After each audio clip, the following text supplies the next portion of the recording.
Hello दोस्तों, नमस्कार। RJ Hindi कहानी में आपका बहुत बहुत स्वागत है। दोस्तों, कहानी का पूरा आनंद लेने के लिए वीडियो को लास्ट तक देखें। अगर कहानी पसंद आए तो कृपया चैनल को जरूर सब्सक्राइब करें और वीडियो को लाइक करें। तो दोस्तों चलिए शुरू करते हैं।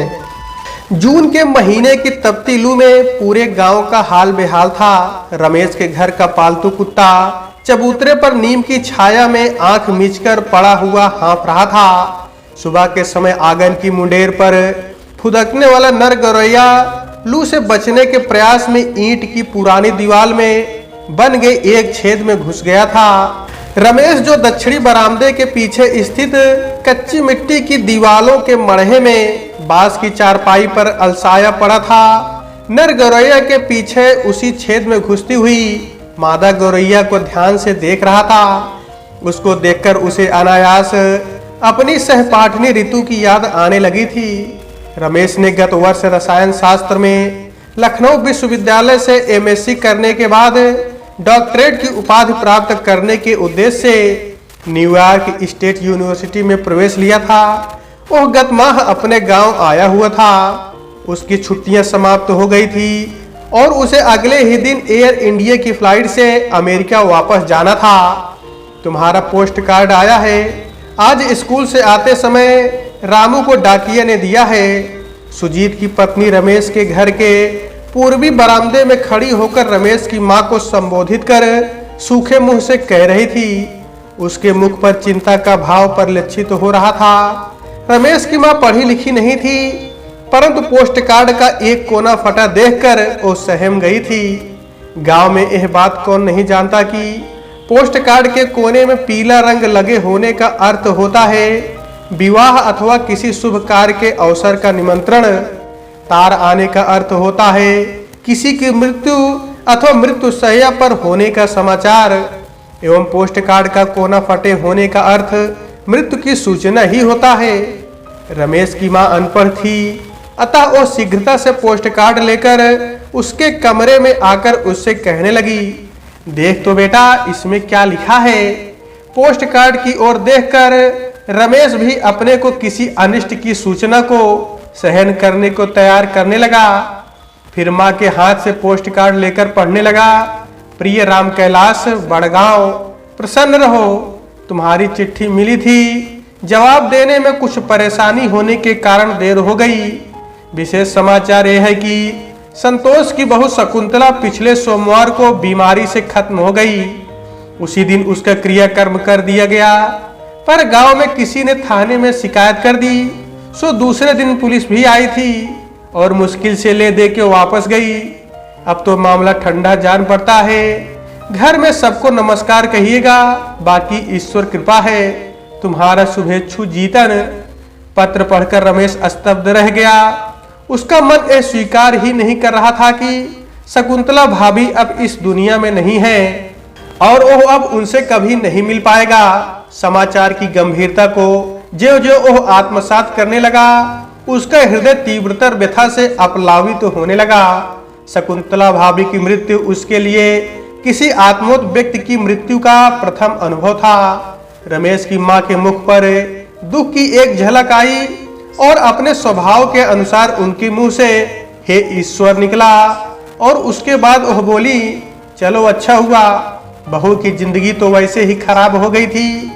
यद्यप रमेश जानता था कि ग्रामीण समाज में पति की मृत्यु के उपरांत विधवा का जीवन एक लंबी दुख, तिरस्कार, अपमान एवं दास्ता की दिनचर्या मात्र रह जाता है, तथापि शकुंतला भाभी के संबंध में मां के ये शब्द उनके मन को कसैला कर गए थे। शकुंतला भाभी, जो इतनी स्वस्थ, सुंदर एवं हंसमुख थी, को इतनी जल्दी पति की बीमारी लग जाना और उससे उनकी मृत्यु हो जाना अविश्वसनीय था। उस पर पुलिस के आने और ले देकर वापस हो जाने की बात भी दाल में कुछ काला होना इंगित करती थी। रमेश का मन दुख एवं संशय से भर रहा था, जो आंसू बनकर बहने को आतुर हो रहे थे, और उन्हें छिपाने के लिए वह आंख बंद कर ऐसे लेट गया जैसे इस सूचना से अनछुआ रहा हो और शांति से सोने जा रहा हो। संतोष आयु में रमेश से 5 वर्ष बड़ा था और उसके मौसा का पुत्र था। संतोष ने मिडिल स्कूल की परीक्षा में अच्छे अंक प्राप्त किए थे। अतः उसके पिता ने अपनी सामर्थ्य से अधिक व्ययभार ओढ़कर उसे केपी इंटर कॉलेज लखनऊ में प्रवेश दिला दिया था। लखनऊ से संतोष का गांव बहुत दूर था और रमेश का काफी पास था। अतः थोड़े दिनों की छुट्टियां होने पर संतोष अपने घर न जाकर रमेश के घर आ जाता था। रमेश के घर में वो उसी के साथ अपना समय बिताता था। इस कारण आयु का अंतर होते हुए भी वह रमेश से बहुत कुछ खुल गया था। वो स्वच्छ हृदय परंतु मनचले स्वभाव का किशोर था। वो छोटे पर से ही इकहरे और दुर्बल शरीर का रहा था, परंतु लखनऊ आने के बाद वो धीरे धीरे और अधिक दुर्बल दिखने लगा था। उसने अपने मन को वहां के आकर्षणों के वशीभूत कर दिया था। सिगरेट और सिनेमा के व्यसन उसे लग गए थे। कभी कभी एकांत स्थान पाकर वो रमेश की उपस्थिति में भी सिगरेट जला लेता था। फिर वो सिगरेट का लंबा सा कस लेकर अपने होंठ गोल करते हुए धुएं के छल्ले छोड़ने में गौरव का अनुभव करता था। प्रायः धुएं को फेफड़ों में भरकर वो देर तक रखे रहता, जैसे रमेश को अपनी क्षमता से प्रभावित करने का प्रयत्न कर रहा हो। वो प्रायः लखनऊ के सिनेमा हॉलों में लगी हुई फिल्मों की बातें किया करता। संतोष की वे बातें सुनकर रमेश को उसके भाग्य से ईर्ष्या होने लगती, क्योंकि उसने अपने जीवन में अभी तक एक ही फिल्म शाहजहां देखी थी। मेले में पुआल पर बिछी खेस पर बैठकर शाहजहां पिक्चर उसकी समझ में तो कम ही आई थी, परंतु उसकी चमक दमक से वो अभिभूत हो गया था और उसके पात्र उसे परिलोक में विचरण करने वाले प्राणी लगे थे। उस कहानी के अंश कई बार उसके सपनों में आकर उसे गुदगुदाते रहे थे। कभी कभी तो उसे लगता कि वो स्वयं परिलोक का शहजादा बन गया है और उनके बीच विचरण कर रहा है। एक बार जब संतोष लखनऊ से रमेश के यहाँ आया, तब वह जब भी एकांत पाता, मुहब्बत में ऐसे कदम डगमगाए जमाना यह समझा कि हम पी के आए, गुनगुनाने लगता। इस गाने के विषय में रमेश के पूछने पर उसने बताया कि अब की बार उसने नॉवेल्टी टॉकीज में चल रही फिल्म अनारकली देखी है। फिर उसने अनिर्वचनीय तल्लीनता से उस फिल्म की प्रशंसा प्रारंभ कर दी और उसकी हीरोइन बीना राय का नाम आने पर तो उसके होठों पर चाशनी सी लग जाती तथा आंखों में ऐसी चमक आ जाती जैसे अनारकली उसी के लिए प्राण त्यागने को प्रशस्त हो। धीरे धीरे संतोष के लखनऊ की पढ़ाई के वर्ष बीतते रहे और उसके सिगरेट पान और फिल्म के शौक बढ़ते रहे।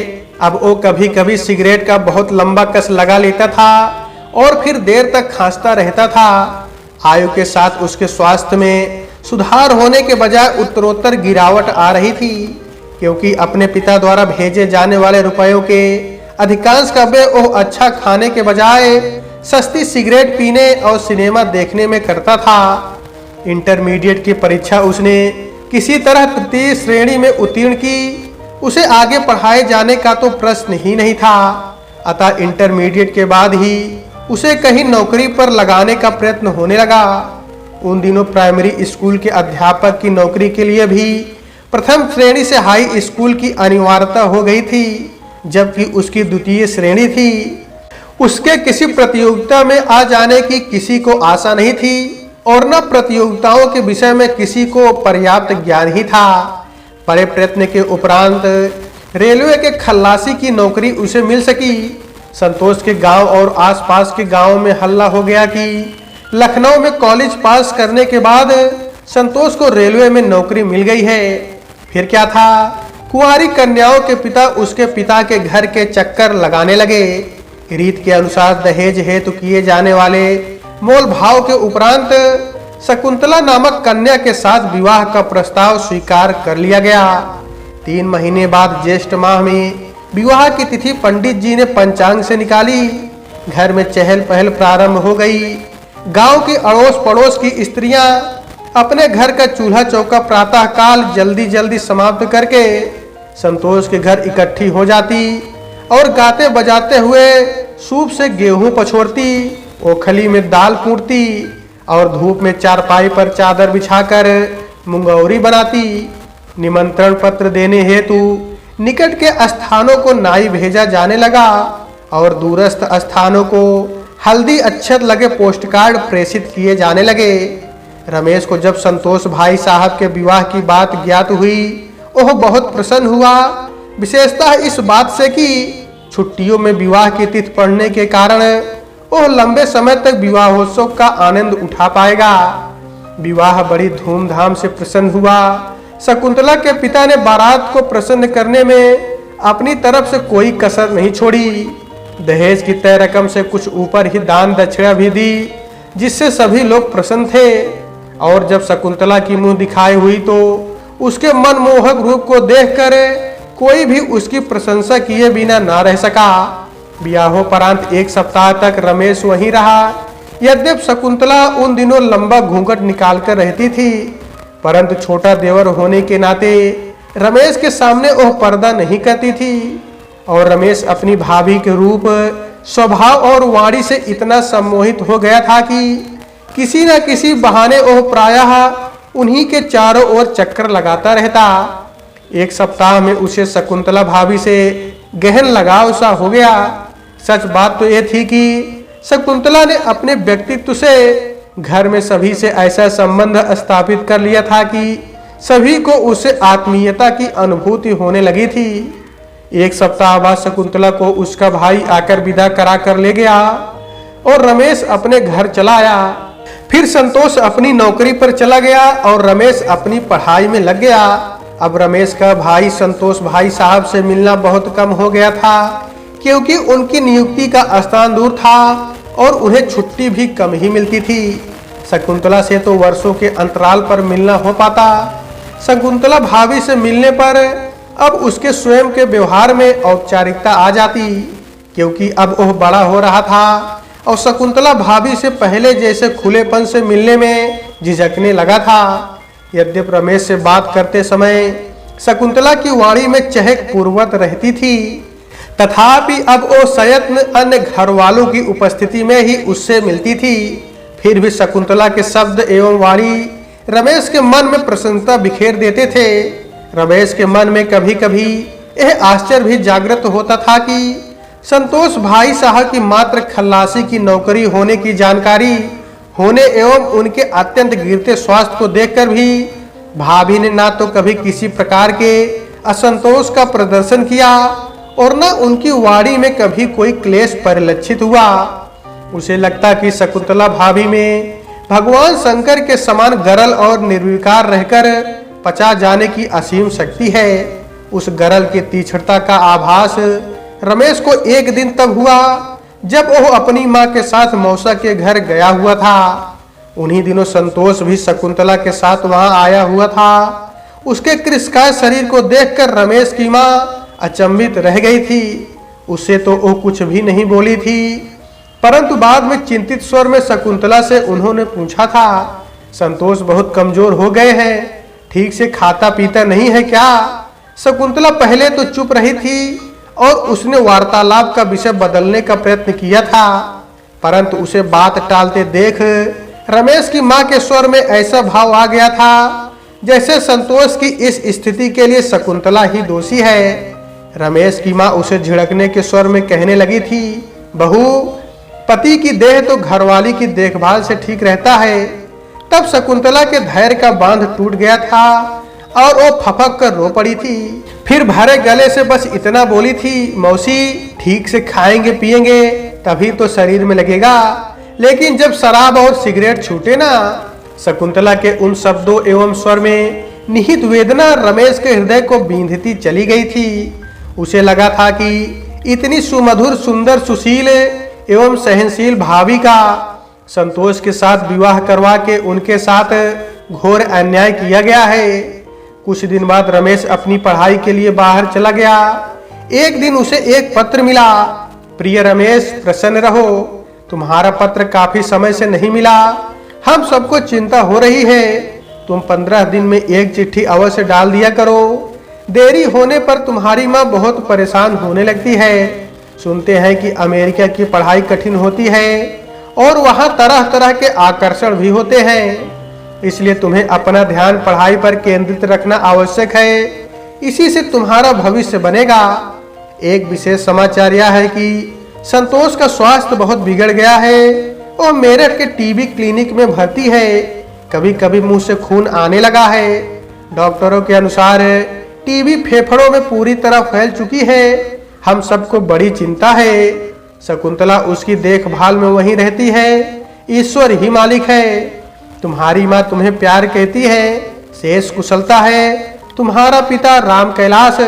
ऋतु के साथ रात में सिनेमा देखकर हॉस्टल वापस आने पर रमेश को यह पत्र वॉचमैन ने दिया था। लखनऊ विश्वविद्यालय से एमएससी पास करने के पश्चात रमेश ने न्यूयॉर्क की स्टेट यूनिवर्सिटी में शोध कार्य हेतु प्रार्थना पत्र प्रेषित किया था और उसे छात्रवृत्ति के साथ प्रवेश मिल गया था। अमेरिका की स्वच्छंद संस्कृति में रमेश का मन रम गया था, जिसका एक माध्यम ऋतु भी थी। ऋतु ने भी कुछ दिवस पूर्व ही शोध कार्य हेतु वहां प्रवेश लिया था और वह रमेश के ही छात्रावास में उसके बगल के कमरे में रह रही थी। प्रथम दिवस ही जब रमेश अपने कमरे में बैठा, एक सर्वथा नवीन वातावरण से अकेलेपन का अनुभव कर रहा था। ऋतु ने कमरे के बाहर से उसे देखकर अंदर आने की अनुमति मांगी थी। फिर वो हाथ मिलाकर और एक दूसरे का परिचय प्राप्त कर उससे ऐसे घुल मिलकर बातें करने लगी थी जैसे पुरानी मित्रता रही हो।